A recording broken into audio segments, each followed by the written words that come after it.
Assalamu alaikum dostlar. Ben Süheybe. Ben bugün sizlerge Töge degan tekstini o'qib beraman. Tögezlash. Burungi zamonda bir savdogar o'tgan ekan. Bir kuni u safar ustida to'gisini yo'qotib qo'yibdi.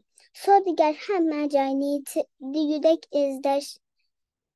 izlagan bo'lsa-mu, lekin to'gisini zora topolmabdi. U intayin tit buluptu ve izleşini yenila davamlaştırıptı. Bir çağda o aldığı tarafta kilovatkan bir babayını körüp kaptı da. Tizla onun yanına berip, baba, tögey kördünüz mü? Dep soraptı. Babay. Siz sorgan tögenin sol puti bir az aksamti depti. He. Sol tarafiga hasal. On tarafiga azroq guruch ar artilganmidi? Durust. Bir kişi yok muydu?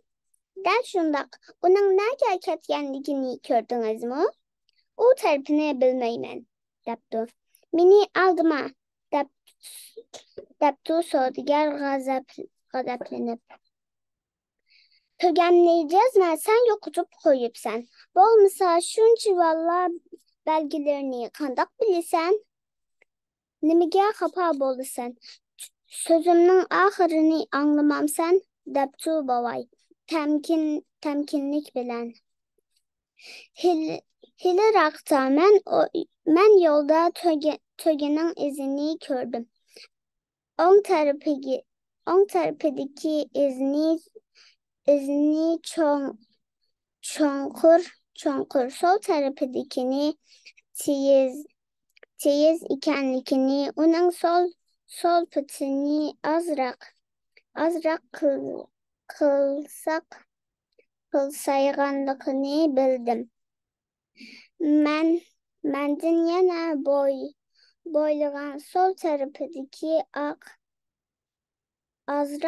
azrak hasal. On tarafında azrak gürüç körüp tügigen az telgini cazma aşırılan iki xil narsa dep oyladım. Ben yana töge yigen daraq yupurmaklarını çın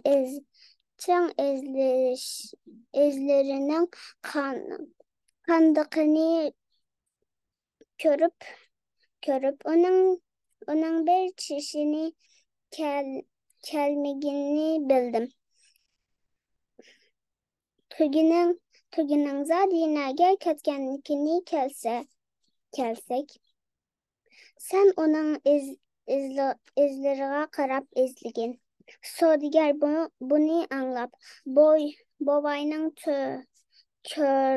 körsetkini boyunca yol boyu izlep meneptiken dervaka yo'qab qolgan tögisini tipi yaptı. Qo'sh.